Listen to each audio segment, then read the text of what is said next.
Good morning, good afternoon, and good evening.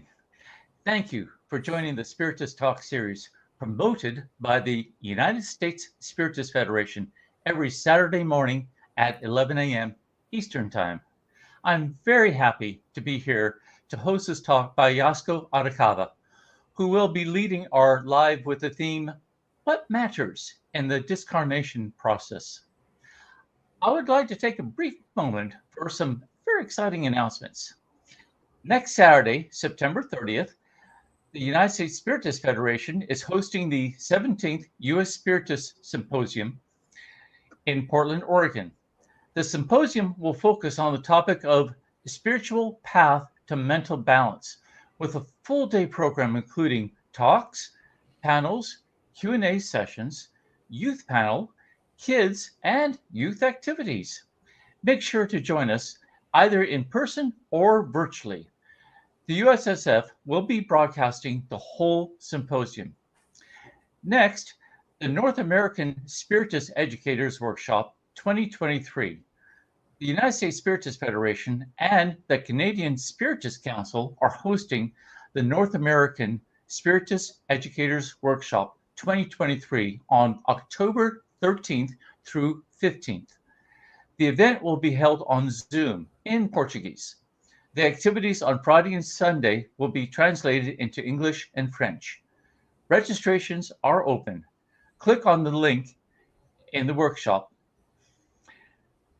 And next is a podcast-like series continuing Psychology and Spirituality, a Bridge to a Better Life, based on the works by Joanna J. Angelis. There is a new episode every Friday at 7 p.m. Eastern Time.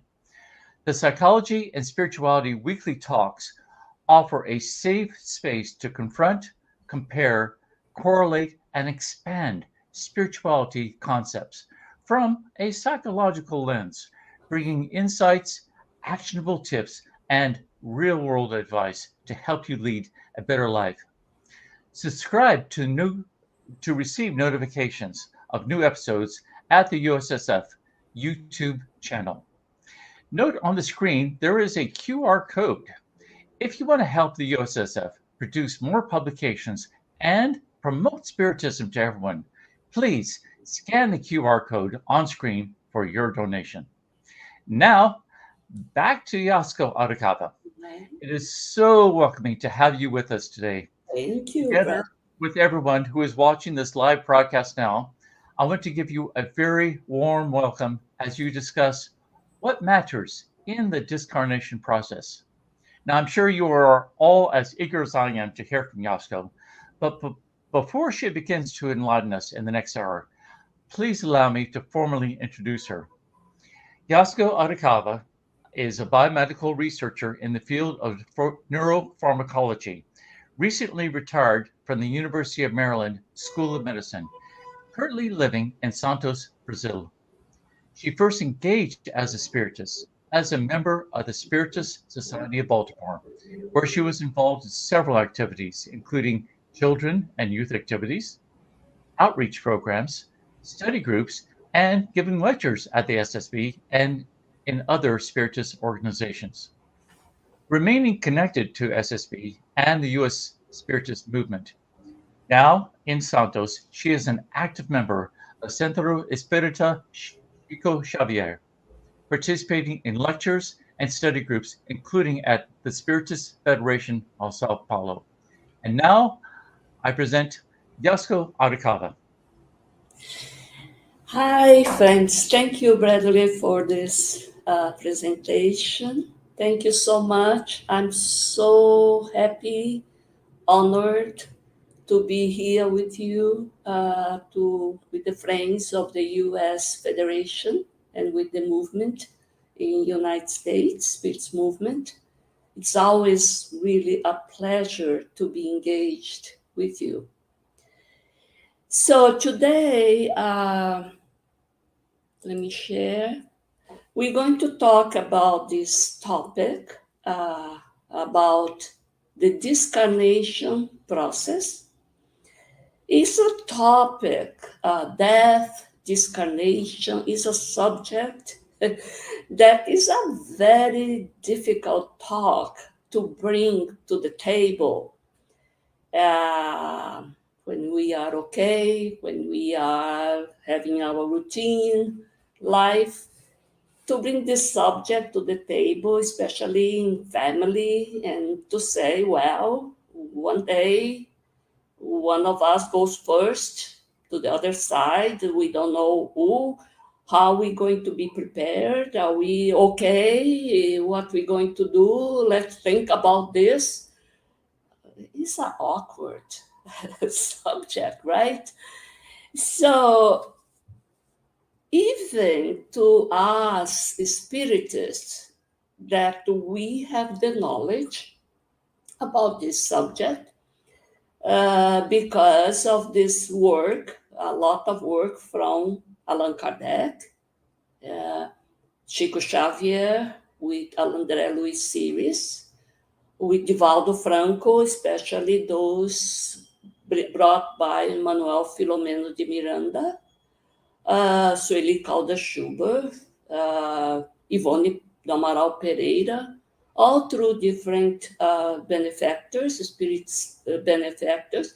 They bring quite detailed description of how to discarnate, how is the incarnation process and the discarnation process, and how we feel just after the passage, or the days or the period after that. Because we are all kind of having our mind these old notions that the church, especially the Catholic Church, gave it to us throughout all these 1,000 years. These notions that there is hell and there is heaven, eternal one. There is nothing that could give us the certainty that we can do something to better off, to make it better, all this passage, the life after life, while we are here. Is whatever we do during the incarnation will reflect on the process beyond the life, beyond this incarnated life. So the Spiritist gives us a lot of knowledge, and better than that, the consolation, the true understanding of what we can do while here in the physical body. So the work is this presentation is based in case of this book, Workers of the Life Eternal, and but before that, let's bring some definition about what is to die and what is to discarnate, because those are two separate incidents, and sometimes happens in different timing. So to die is to, what we all know, to stop living. Our vital functions are extinguished, and we say, well, the person passed away, died. No, the heart is not pumping anymore. The electrical lines in the cerebral line is stopping, is straight line, etc. There is a lot of ways that the modern medicine, a protocol well established to say, yes, this is considered death, clinical death. But to discarnate is another issue, is to leave the flesh when the spirit leave the corporeal physical body and pass to the spirit world.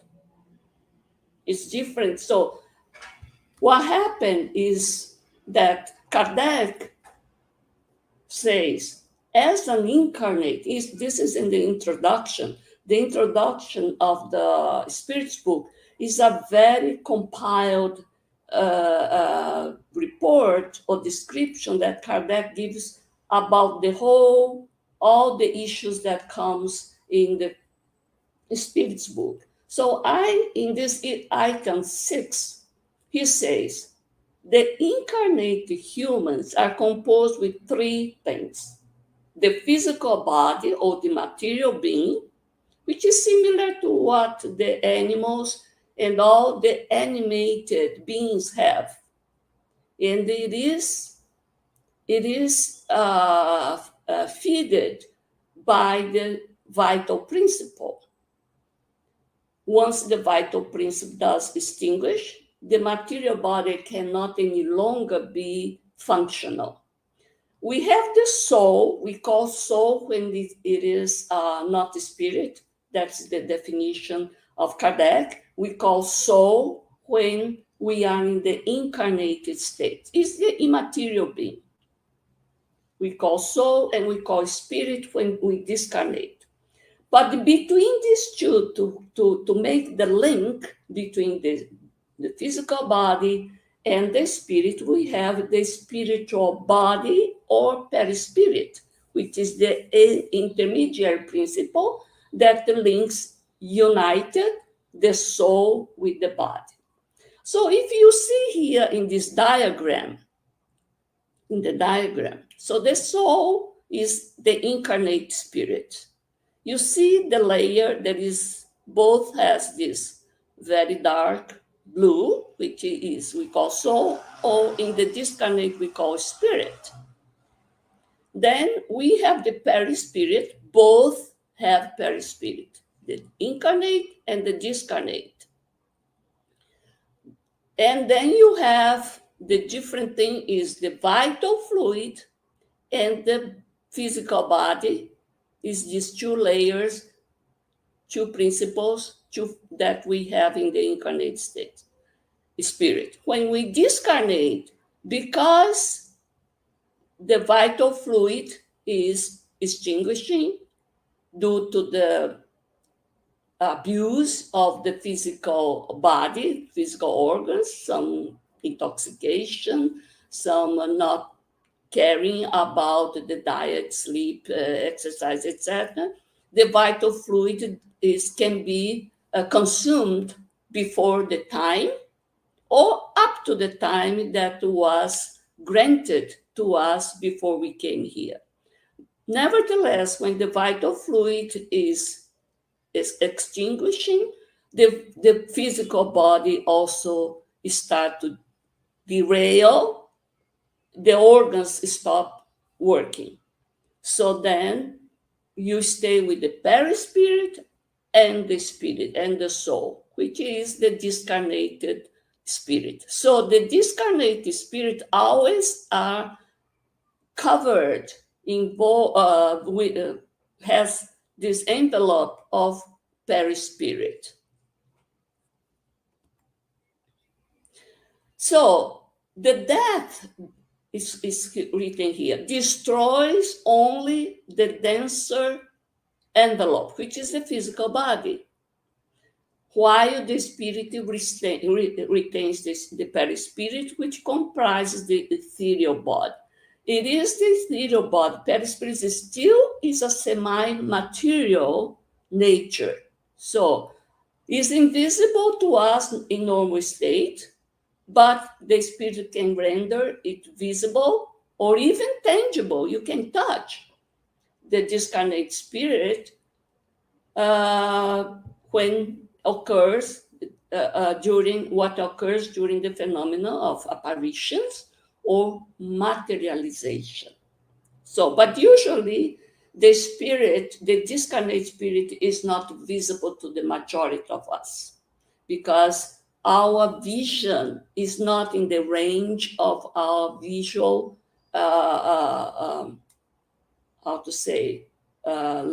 wavelength.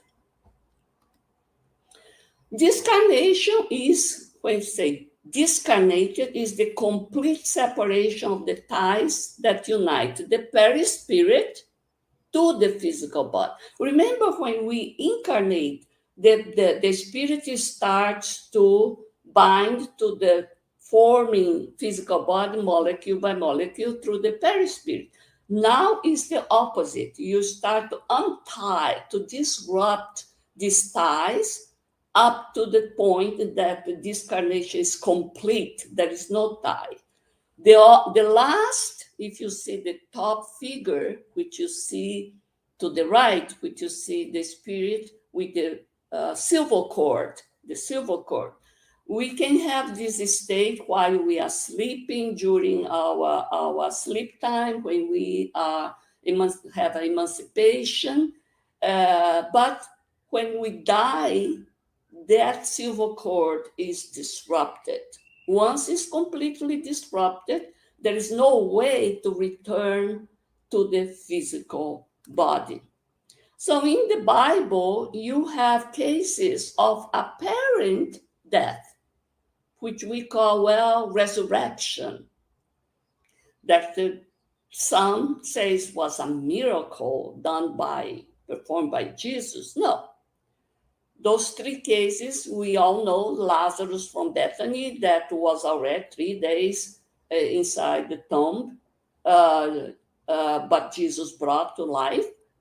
Jairus' daughter also was considered dead by the people that were in that village surrounding their house. And the son of widow of Nain, where was already a funeral going when Jesus resurrected, in quote unquote. Those three cases, the silver cord was not disrupted.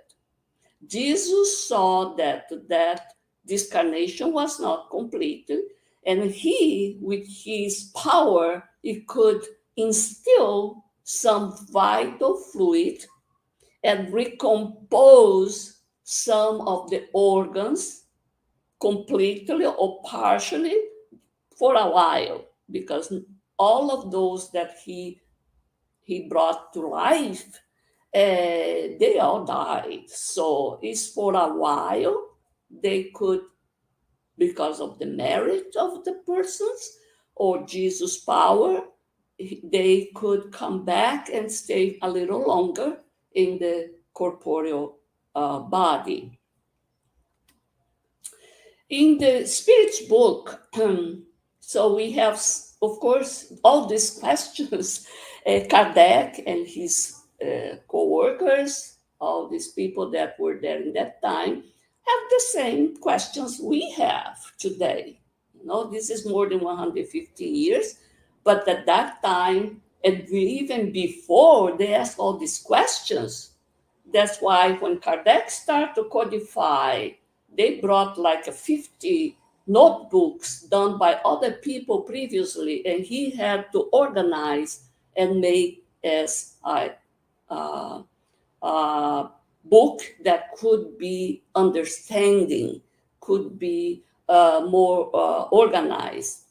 So in question 68, he asked, what causes the death of organic beings? We are organic beings, animated organic beings. They say, well, their organs were out. In question A, could we compare death to sensation of movement in a machine that has broken down? Just to compare with something that is tangible for us human beings. Say yes. If the machine has been badly assembled, it breaks down. So if our organs are not well prepared or well taken care, they will start to have problems, which we call disease, disorder, etc. Likewise, if the body becomes diseased, life leaves it.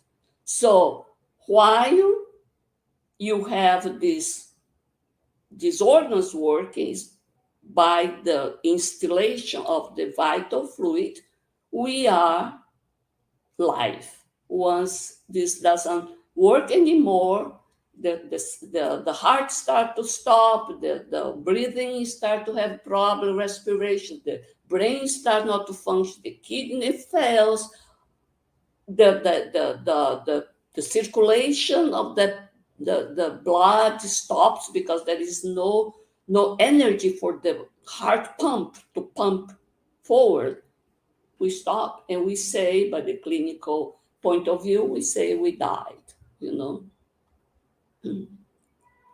In question 155, how does the separation of the soul from the body occur? How the soul, the spirit that was enclosed there, leave the body? Once the bonds that held the soul are ruptured, it disengages itself. So the spirit doesn't stay any longer tied, bound to a dead body, an unfunctional physical body. It goes out with its perispirit. Does this separation occur instantly or through an abrupt transition? Is there a well-defined dividing line between life and death? This is an issue that we all are worried about, right? We always think, oh my God, I'm going to be a space in time that I'm lost in this darkness, that I don't belong to this side, I don't belong to the other side. What happened to me? So we all fear about this stage of transition. He says, no, it doesn't help abruptly. The soul liberates itself gradually. So the sickness, the disease, it's with its those chronic diseases, is already during these organs that start to be dysfunctional. The tie start to break. So the soul start to be a little bit freer from the physical body, etc. It does not escape like a captive bird that is suddenly set free. No, there is nothing like that. These two states touch and blend with each other. So the discarnate and the incarnate, there is a time that is still blended. This way, the spirit disengages itself little by little from its bonds. They unravel, they do not break. That's a good thing, because we feel what suddenly happens. I may feel like falling in a vacuum suddenly, you know, when the gravity disappears, you know, you feel in some kind of dream that you suddenly drop your body, you feel scared. No, it goes slowly, and by the time you start to see the ones that deceased, that went to the spiritual world before us, they come. We emancipate ourselves much more often when you are in this chronic disease, you know, which is the preparation for the final rupture of the silver cord. So in this book, Heaven and Hell, now we're going to see how to prepare ourselves to have a nice disengagement, nice transition. In this book, Heaven and Hell, Divine Justice According to Spiritism, in the part 2, Kardec brings quite a number of examples of spirits that have discarnated.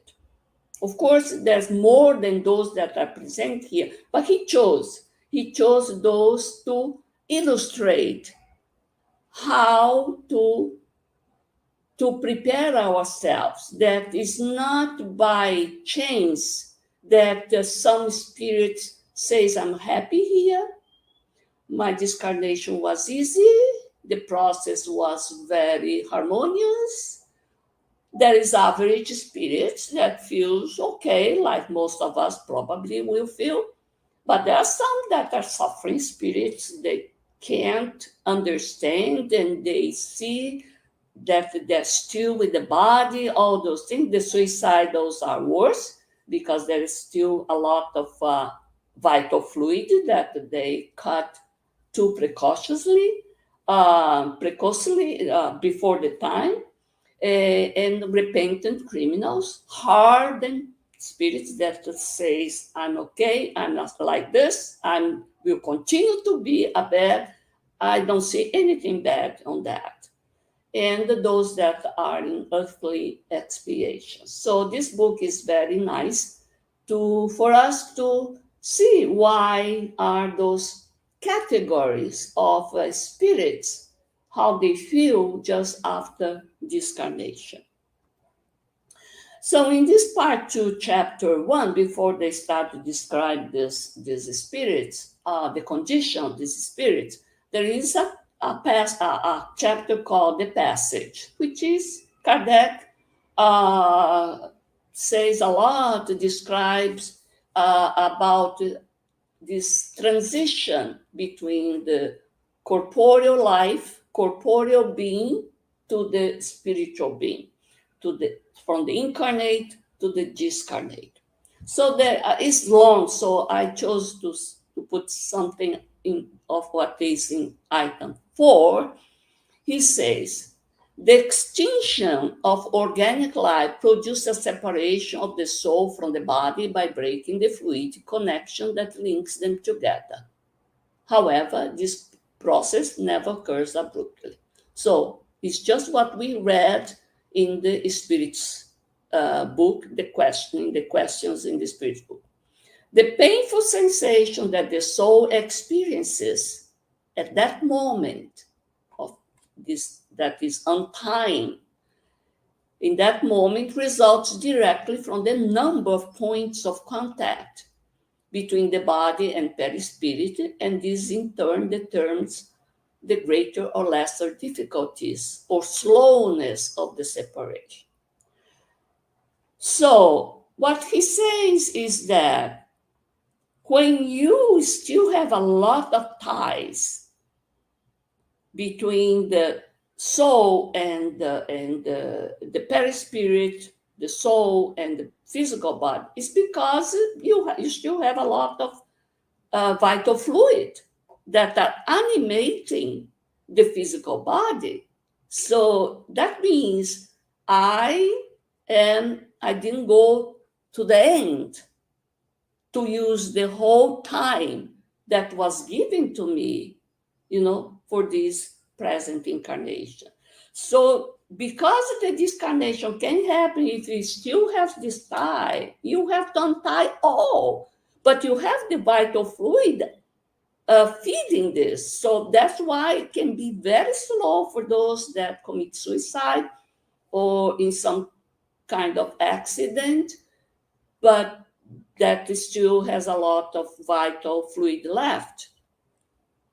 In the item 8, which gives some consolation, so he says it's difficult if you still have a lot of points, it's slower, but in item 8, he says the principal cause behind the greater or lesser difficulties of disengagement is the soul moral state. But that is, I can take care of that, right? My moral state depends on me, on my behavior, on my action. So it's up to me if I make it greater or lesser difficulty in the disengagement during this discarnation. The affinity between the body and the perispirit is proportional to the attachment between the spirit and the matter. Look, this information is very important. So it's easy now because I know, wow, if I have too much affinity, worries, and my temptations for matter, for the goodness that is related to material good. Well, at that moment of passage, this thing doesn't matter at all. My titles, my power, my big house, my cars, whatever, it doesn't matter in that moment of the passage to the other side.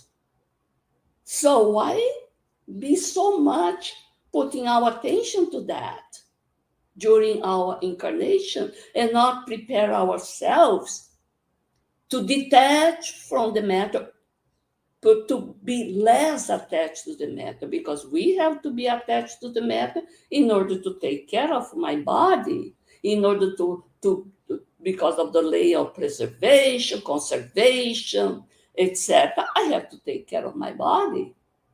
That is also my duty, but to the correct extension. Not forget about taking care about my spirit, my moral status of a spirit, and the notion that I am an immortal spirit that will live to the infinite after I don't have the physical body.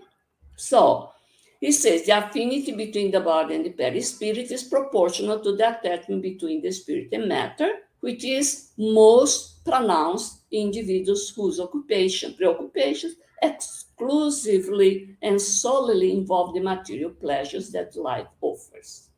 It's important, exclusively and solely.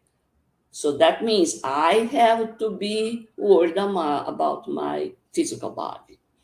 On the other hand, impure souls who identify themselves with the spirit life beforehand, such attachment is almost non-existent. And since the slowness and difficulty of disengagement are a result of the soul's degree of purity and dematerialization, it depends on us to render the disengagement easy or difficult, pleasant or painful. Very consoling and very straightforward,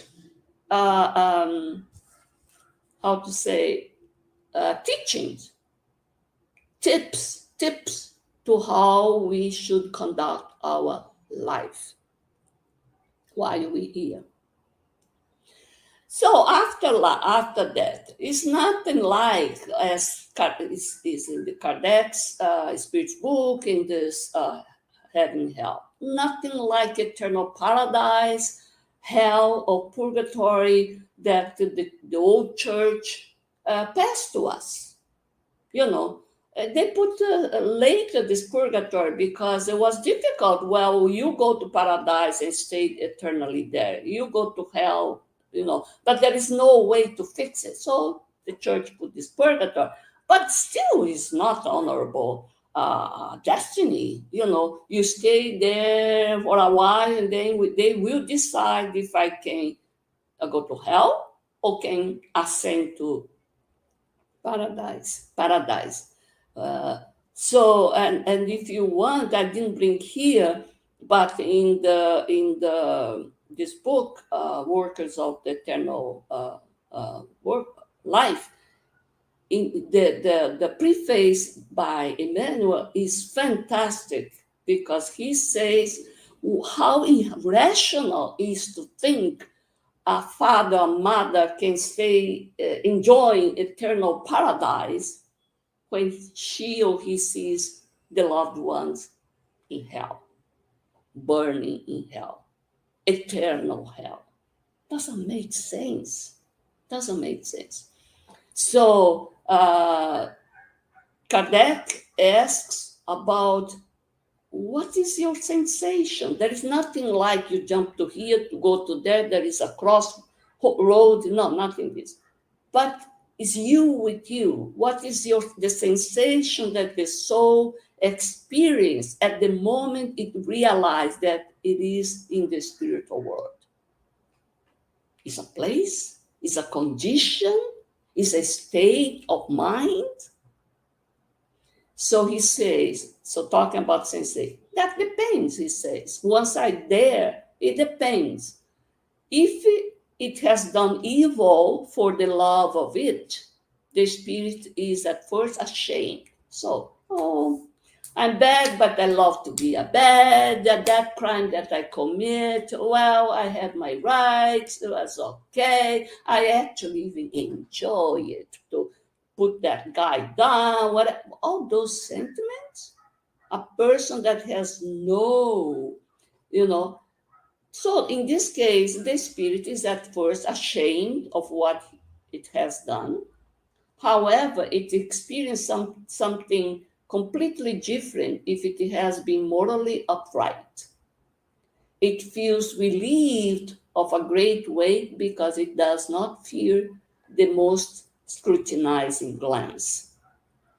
So, among those bad spirits, if we commit something bad, there is two categories: those that don't see anything wrong, and those that said, "Oh my God, that was bad." So some kind of a shame, guilt starts to enter in their mind. That's the one that can be rescued more quickly by a good advice, by going to some courses in the spiritual world, but they can hear the advice of the loved ones or the benefactors that come. The other ones cannot even hear. They don't see because they are okay, and they start even to develop some groups there, some gang there, because they want to keep doing what they did in the here on earth, to have the same gang in the spiritual world. So those are going to stay sometimes centuries in that situation. In question 164, do all spirits experience the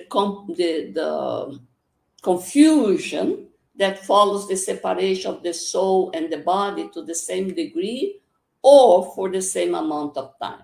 So this confusion, am I here, am I not, what I'm doing here, where are my loved ones, it is how excruciating or how okay is, how I'm okay with this, or how long this will last.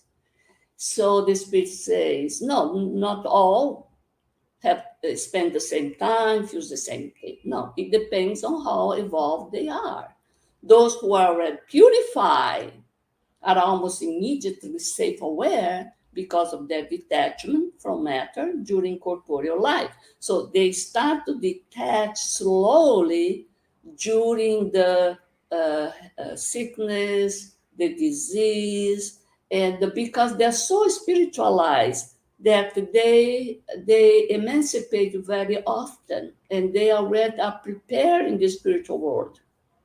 However, carnal individuals, those that are attached to the flesh, with impure conscience, retain the impression of matter much longer.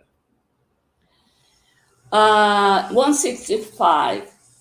Does an understanding of spiritism have an influence on the shorter or longer duration of this confusion? And this says, well, now it's talking to us, because let's see if we as spiritists, we have some much better off situation. It has a very considerable influence because the spirit understood what its situation would be beforehand. So it's good to know, but we're going to see in the case that I'm going to present that is not enough to know. The practice now is the important thing. The practice of good and purity of conscience exerts the most influence, however. So it's to be good. So it's not, I'm a spirit, so I'm okay. No, you may not. You may be worse than the ones that never said that was a spirit, is never even believed it was an immortal spirit, but was a good person who did all the goodness to others, volunteer, and have all the goodness in heart. So Kardec comments after this question. At the moment of death, everything appears confused at first. It feels dazed, like someone waking out of a deep sleep, who tries to understand the situation. The lucidity of its ideas and the memory of its past return as the influence of the matter from which it has just freed itself is extinguished, and the sort of fog that had obscured its thought is dissipated. So we still is sensing our brain, the physical organs, all this life that I lived and just stop now? So there is a question, confusion. But as soon as you are spiritualized, the lucidity comes, and of course all the helpers are there, so it's clear up the thoughts. The duration of this state of confusion following death varies greatly. It may last a few hours, several months, or even years. Can you believe? Stay in this confusion of not knowing where I am, be upset that nobody's responding to me. This confusion depends on the character of the individual and especially depends on the type of death involved.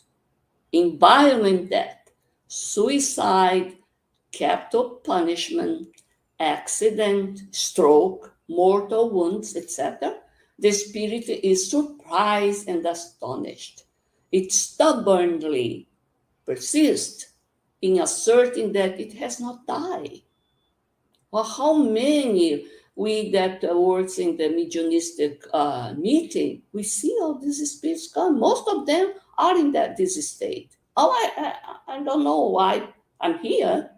Why my people in my family are not responding to me? What kind of place is this? So they most of them are in this state. Moreover, and we cannot say, "Oh, you're dead," because then it's a big shock. We have to let the spirit realize it's in a different state. Moreover, it sees its body lying there and does not understand that it is now separate. It seeks out loved ones and speaks to them, but cannot understand why they cannot hear it. This illusion lasts until the separation of the perispirits from the physical body is complete, and only then does it realize its situation and it understands that it is no longer part of the world of the living. There is nothing painful about the state of confusion following death for moral individuals. They are calm, and their perceptions are those of a peaceful awakening. However, for those whose conscience is not pure, it is full of anxiety and anguish, which intensifies as it regains self-awareness. So we see a great example of great guys like Bezerra de Menezes, Chico Xavier, we see all these examples that how Kardec, how easy it was, even immediately they figured out they were in the other state and wanted to bring some consolation to the ones that remained here. But we are in this average state, so we have a lot to take care of it. So, spiritual company, as soon as we are discarnate, of course, we know why we are incarnate. We have a spiritual company. We are surrounded.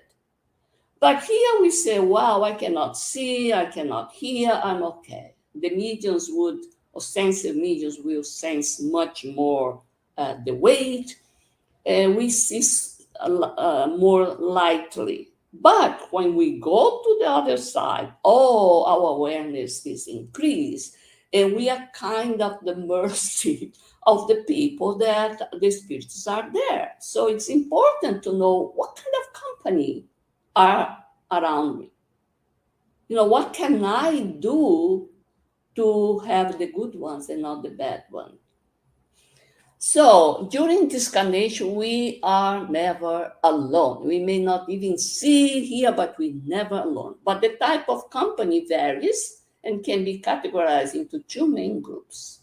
The first is made of spiritual benefactors, and the spirits specialize in the process that lead to discarnation.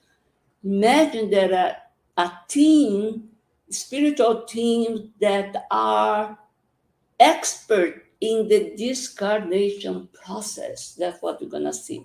There are also family members and dear friends already discarnate who remain there, waiting or helping the final disconnection process.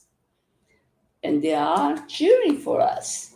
The second group comprises of malevolent, vengeful spirits attracted or linked to discarnating soul who did not know how to form friendships, who led an existence marked by bad actions. So comes all the victims to ask for, to the payment of the debt, that the crimes that pass without noticing through the human justice, but not the divine justice.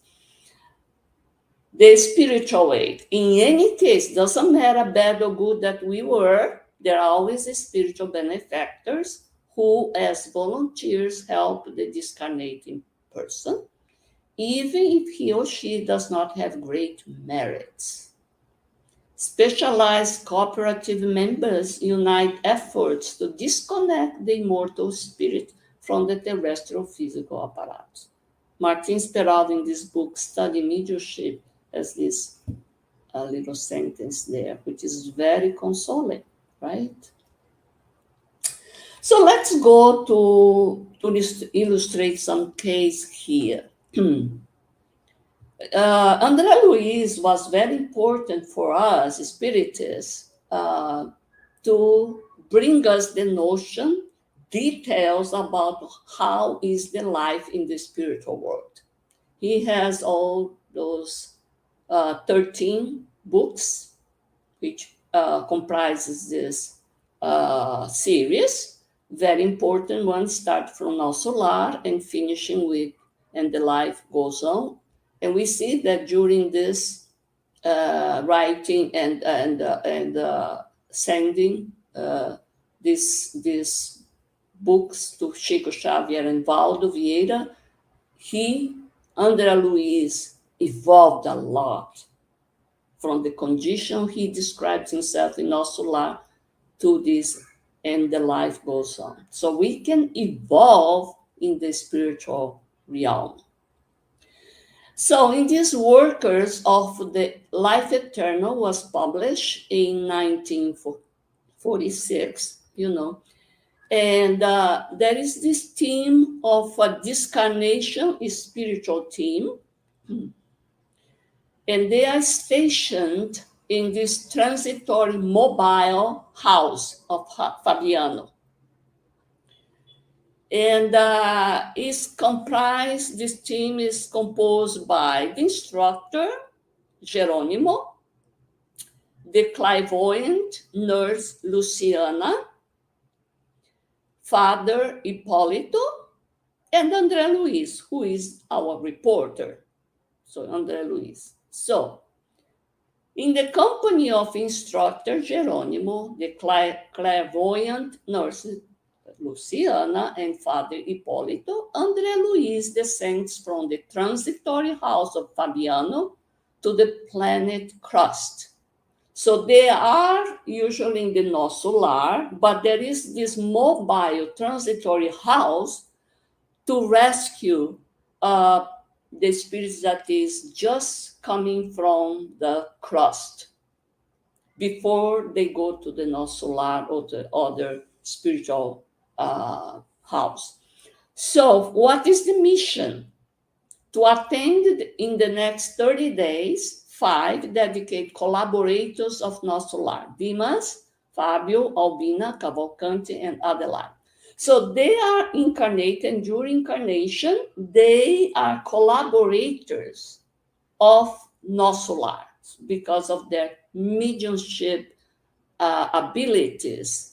They and their goodness to help, they are asked to work with the spiritual team in No Solar. So, because of this engagement of these people to this group, the spiritual group, they were granted a special treatment during their discarnation because they have merit.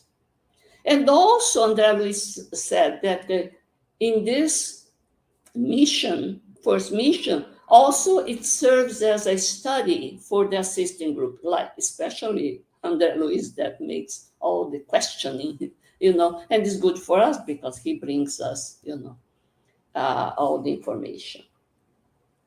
Let's see the time. Okay, so the demons discarnation, he is the most troublesome one.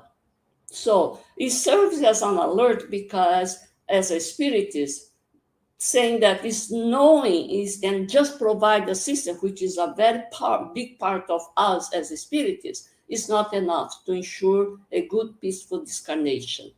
That in addition to our individual preparation, we must also prepare, evangelize our family and friends, take care of the spiritual environment of our home, to daily work on our material and emotional detachment. This case is a reminder that we are constantly accompanied by many discarnate spirits in various moral conditions. Various moral conditions, from the lower to the medium to the high, emitting their thoughts, their vibration, affecting us during the discarnating process that may last beyond the funerals. So who was Demas? Why it concerns us spirits? He was a good spiritist, an assiduous, faithful collaboration of the spiritual colony, very good mediums with great abilities, humble servant in both planes. In the spirit center here, he was a good servant doing all the humble activities. And the spiritual plane also, he got the love of many companions there. And the ones that were assisted by him were very grateful to him. So nothing wrong with Demas. Of course, for that, he deserved a help from the spiritual team during his discarnation. He wasn't a completist. This word is to have your incarnation complete, using all the energy given to you, all the vital fluid given to you, using very well, not abuse of these organs, etc. He wasn't. So why is he deserve such a special help? Because in the mind of André Luiz, wow, I also was not a completist. I didn't complete, and I suffered 8 years in the mud. I didn't see any help during those.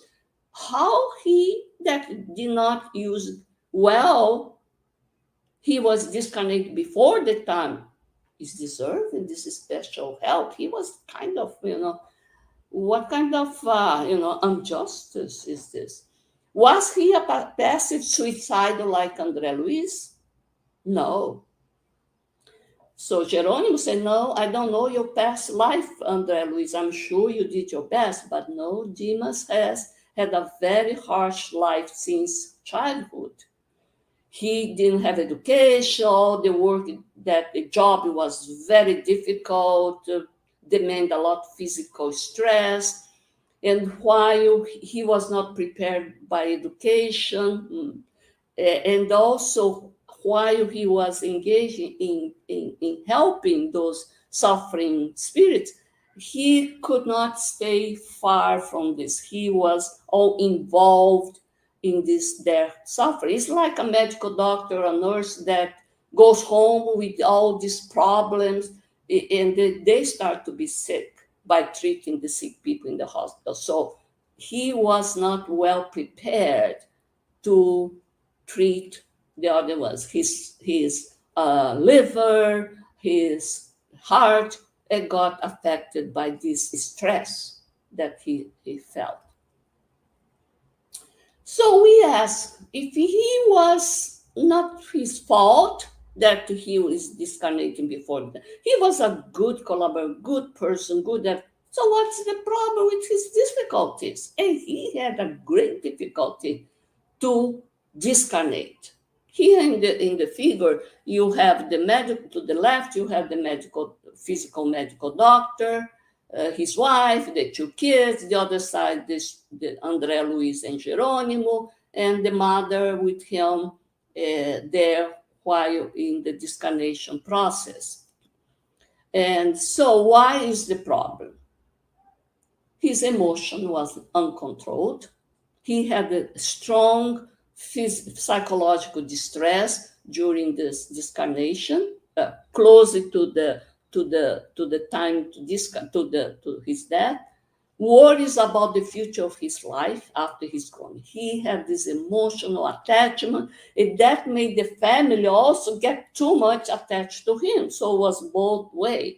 So that is a very difficult thing. We all know when the family stays there, stay longer, the person cannot discarnate. So sometimes, like Jerônimo did, he applied magnetic passes to Dimas for him to have a transient improvement.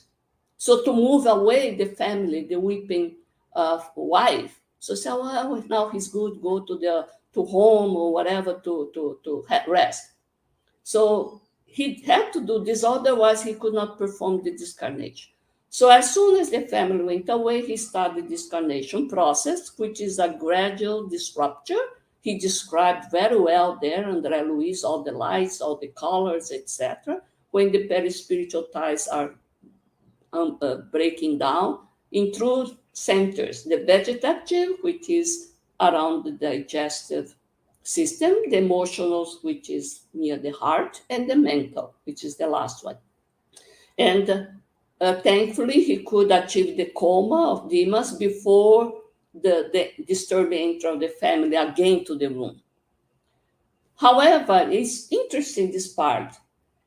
Although clinically he was considered dead, the physical doctor said he's dead, but was an incomplete discarnation. That silver cord was still attached. Why Jerônimo did not disrupt that part? Because he said Dimas is so unrest emotionally that he is not able to face his new state, the spirit as a free spirit. So let's maintain a little bit, him for the next morning, and in the arms of his mother. His mother stay up to the next day with him. So he's dead, but not completely discarnated. So then there is a funeral at home that time because everybody said he's dead. So that's how he calls attention that how much we can harm the ones that are there that you consider dead, but is not. So this emotional crying of the wife, the family going to his body on the top, that made the spirit, Dimas' spirit, to be unrest, suffered. Plus, someone that went to there, someone from the city, started to recall a crime that Dimas had eyewitness, but he kept in secret. So in details. So Dimas started to really start to suffer because now he started all this memory of that time that he witnessed the assassination of the person came to this to his mind, and of course he suffered. And this conversation also attract who? The assassin, the criminal that made Dimas be quiet. Now he's attracted by this energy of remembrance, and he comes and he sees Dimas dead there. He says, "Oh, you also are dead, but please pardon me that I made you. I'm so sorry." And he started to make all this disturbing scenery there because now he he is feeling shame for his crime, and he's lost there as a spirit that is remember about his crime. So we have to take care about what type of conversation we bring to the funeral, or in overall other situation, but especially there, because there the person, the spirit may not be even discarnated. He can sense much more. So the question is how this disturbing assassin could enter there as a spirit. Oh, because his home, Dima's home, lacked of spiritual protection. So the family, Dimas did not train for the family to protect their homes of this invasion of undesired spirits. So he did not put routinely the practice of the gospel at home, the prayer, etc. We're going to see later the one that made all this preparation. And also André Luiz, finally after Discarnation, there is this, in the cemetery, André Luiz noticed that there's a lot of vampires, spirits, vampires, because there's a lot of vital fluid, so they come to vampirize, to suck some of this vital fluid. But with Dimas, because there were many other spiritual team, it was there, the guy said, well, here, this one we cannot touch, but there are other ones. So Geronimo did in other graveyard, he starts to do the magnetic passes to remove, even from Dimas, all the remaining fluid, so to put away the vampire spirits. So just to be careful, the prayer has to be all up to the end, the back home, etc. So let's see a good discarnation. It's Fabio's discarnation. So Fabio's had a tranquil discarnation. Let's see the time. Oh, I'm finishing. He was not an ostensive medium, but he was very spiritualized, great best giver and collaborator of spiritual colony. His family, wife, and 2 children was committed to gospel at home, like I said, routine and knowledgeable about the life after death. Family business and their future life after his death were well discussed. No material or emotional attachment. His liberation from the corporeal garment was predicted to be pleasant and natural as he persevered in the good. He didn't need any help from the spiritual team due to his long nurtured faith and preparation while incarnate. So he truly absorbed the knowledge and practice. So where this, just a summary, where the summary, the sufferings to discarnate comes from. First, moral status of the discarnate soul, ignorance and unpreparedness regarding man's spiritual nature and its immortality, lack of evangelization. We have to prepare ourselves about our spiritual nature and immortality. Attachment to the physical body or material in general, too much. Attachment to family members or family members to the discarnated spirits, both ways, emotional attachment. This is the most difficult one.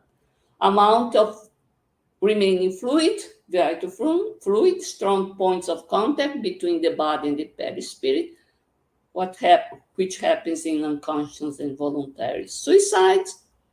Nevertheless, we always receive spiritual help in discarnation despite the mistakes we make.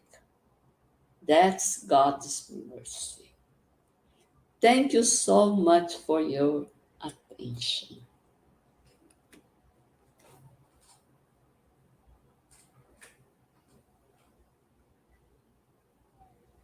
think you have your sound off. Okay. My Okay. apologies. Thank you, YASCO, for the reflections you provided. And we are now open for questions and comments from the audience. From Paul Jacoby, as a pretty average apprentice, is there a chance I will see my loved ones after disincarnating? What if my spiritual family is in the US and Brazil? Can I see all of them? Well, thank you so much, Paul. You know, for us, when we are a free spirit, it doesn't matter the geography, right? It doesn't matter at all. It's not. It's our mental state, our inner self that matters. If the level of our vibration that will dictate if I'm able to sense. We see or hear, but it's see or hear from not by these physical eyes or hear, but with our all spiritual body, and the whole is a mental vision. The whole spirit can sense it. You cannot say it's here or there. So it doesn't matter if it's in the US, if it's in Brazil, the other side. No, they are all in this dimension that is a whole, is whole. So for me, of course, there is a lot of mercy, even though I don't deserve completely to engage with my family, but I can have a little glimpse. Oh, I sense my mother, my grandmother is here. I see that I am in some harmonious, nice place, something like that. So we say it's not completely clear, not sometimes for a long time, it's just for a while, because it's granted to us by the mercy of God through their benefactors that help to bring our loved ones close to us. But for sure, we are average, but a good apprentice. We are. So don't worry about, because when we say those that are lost, it's because they are so stubborn. They don't want themselves to see it. They say, I'm going to continue to be like this, and I am happy to this, and don't come to tell me otherwise. No, for us, my God, we are so open, permeable. We are permeable to all this good vibration that is coming. So if, of course, for the bad ones, that vibration, we shut down by our prayer, by our mental state towards goodness. So we all see as much as we are allowed. Yes, because they know better than us, right? Okay. Thank you very much for that.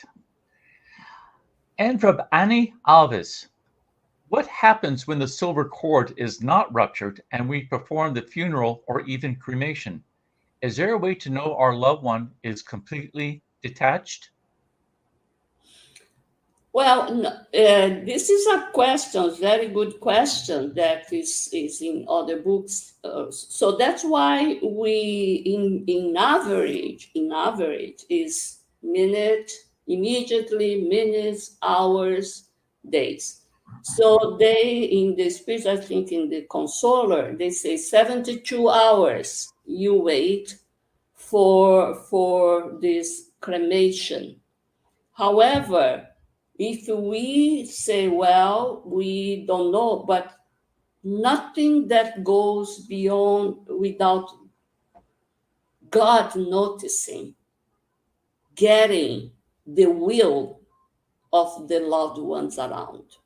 So we can pray for the ones that are there. Let them go. Don't keep them with us. Because what keeps the discarnation difficult? When we attract and we don't want to release them from our company here in the earthly environment, our family, our home. So we say, let it go. You can go now.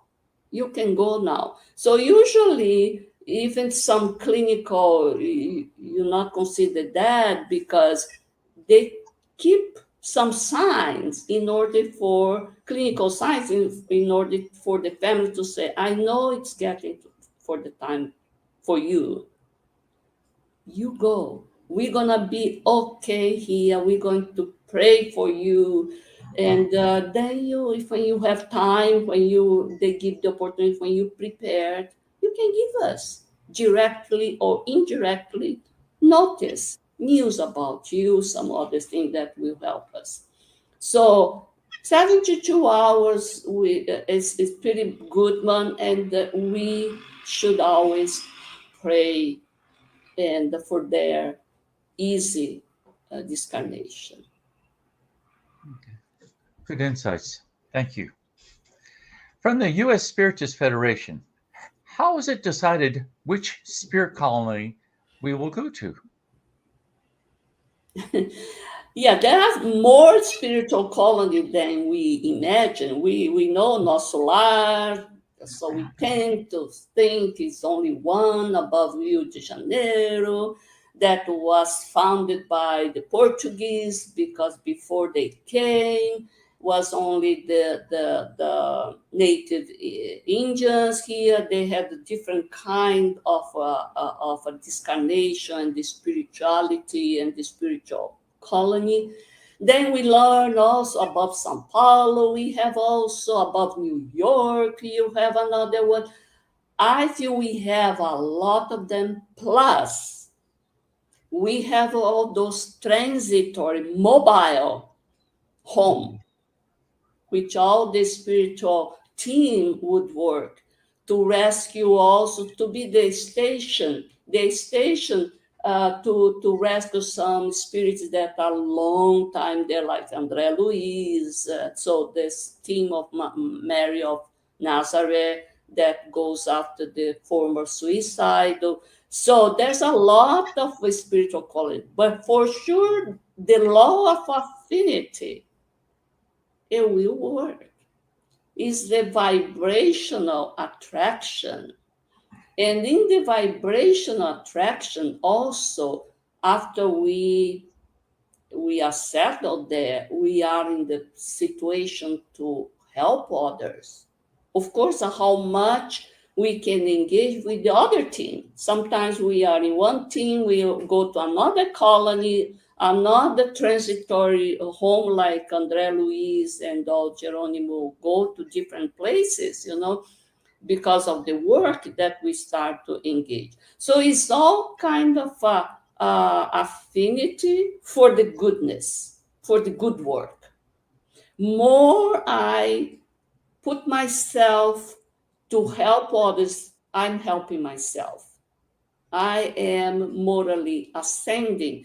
That makes me a better helper and to be better engaged. In the end, it doesn't matter because as I start to be more evolved, I will find that one that I felt was a strange person, strange. It's not any longer. They're all one family. So we feel good in any place we are because we feel they're all brothers and sisters. So it's different when you are confined with a certain type. What I like only those that like to eat food, eat meat, beef. If they don't allow. So they still have this notion that I need to have heavy food. So those are going to be separate from the ones that are more understanding that you don't need those heavy food any longer. So they are more spiritualized. So, but there is all the transition, slow transition between all these states, and all depends on our mental state, our behavior, our thoughts, which is the driving force, is not any longer hands or is the thought, the quality of our thought and vibration. So mental, the ideas, the quality, and the emotional, what this thought is, what emotion is behind those thoughts. Very good. So we have from Leonardo Vieira. Joanna de Angelis invites us to think about death not in a morbid way, but to approach with a good heart. What would be a couple of practical ways for us to contemplate death in the physical body? Well, like these two examples, there's one more example in these five that they are helping. The other one that had a very easy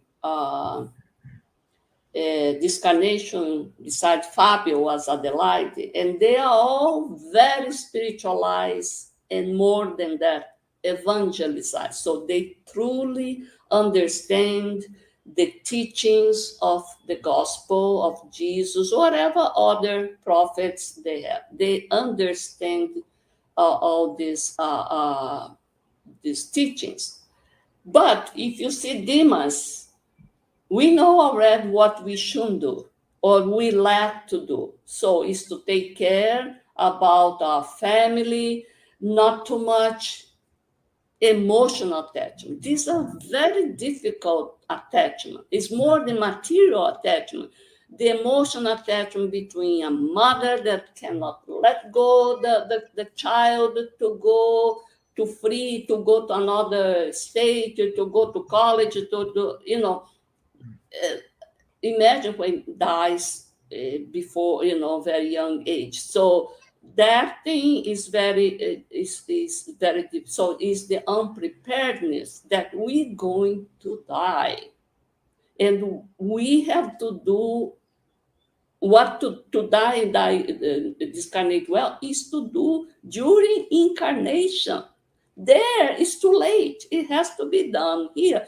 So about myself, prepare myself, I prepare my family. And also me not attached to my family not attached too much to me. So let it go. Now you are a spirit. I cannot do for you. Is your life, is your evolution, more evolution. I could help you, but I cannot do for you. You have to do yourself. That's what happened to us.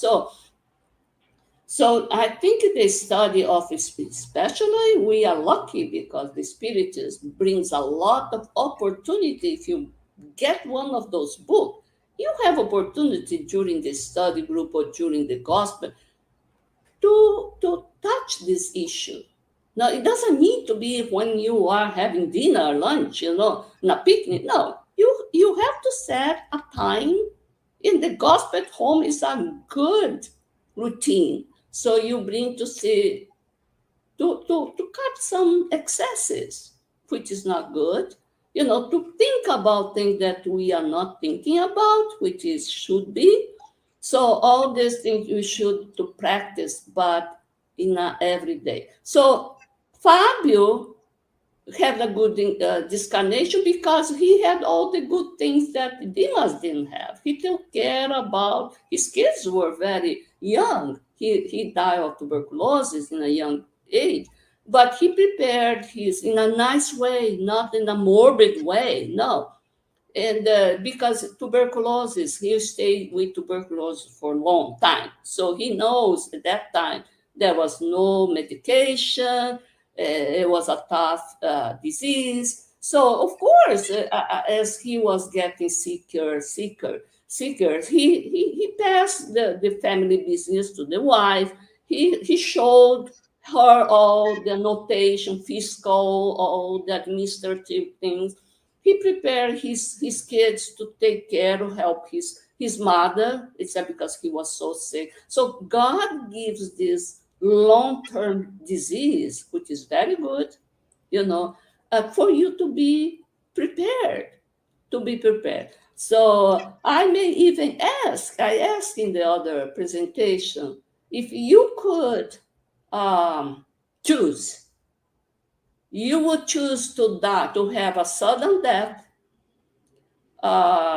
without, warning, or by organic failure, or by, other ways, or a long-lasting disease, old age, while you see your vital forces, vital organ fading away slowly. Which of the two extreme situation you would choose if it was knowing that death and discarnation is not the same? We used to say, oh, I want to die of heart attack while I'm sleeping. Are you sure? Are you prepared to suddenly be put in the other side? Because you had all the vital fluids. Even if it was a heart attack, a stroke, So when you have something that lingering around with some stroke consequence, we have to be very thankful. It is time for us to mend ourselves or to prepare. And many people took advantage of these illnesses, paralysis, whatever, to be more spiritualized, evangelized, in order to have a better passage to other side. So disease, illness is a blessing.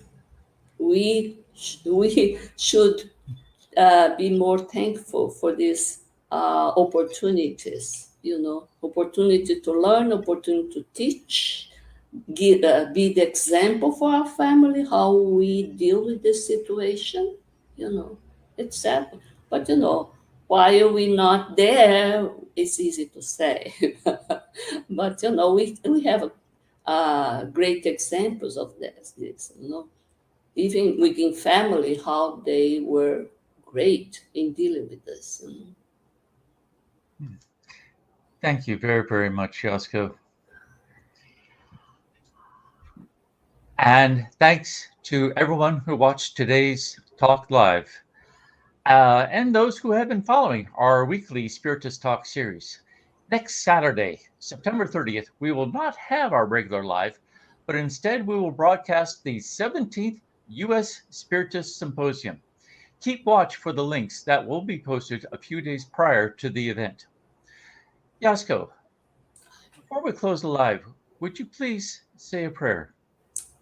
Yes, certainly. It's an honor.